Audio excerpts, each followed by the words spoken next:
நண்பர்களே, ஒரு நாள் ஒரு பணக்காரர் புத்தரிடம் வந்து, எனக்கு நிறைய செல்வம் இருக்கிறது, ஆனாலும் நான் மகிழ்ச்சியாக இல்லை.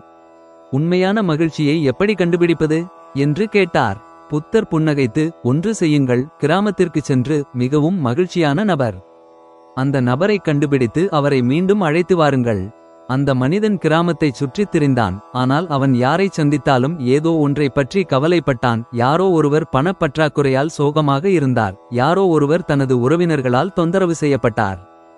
சோர்வடைந்த அந்த மனிதன் புத்தரிடம் சென்றான்.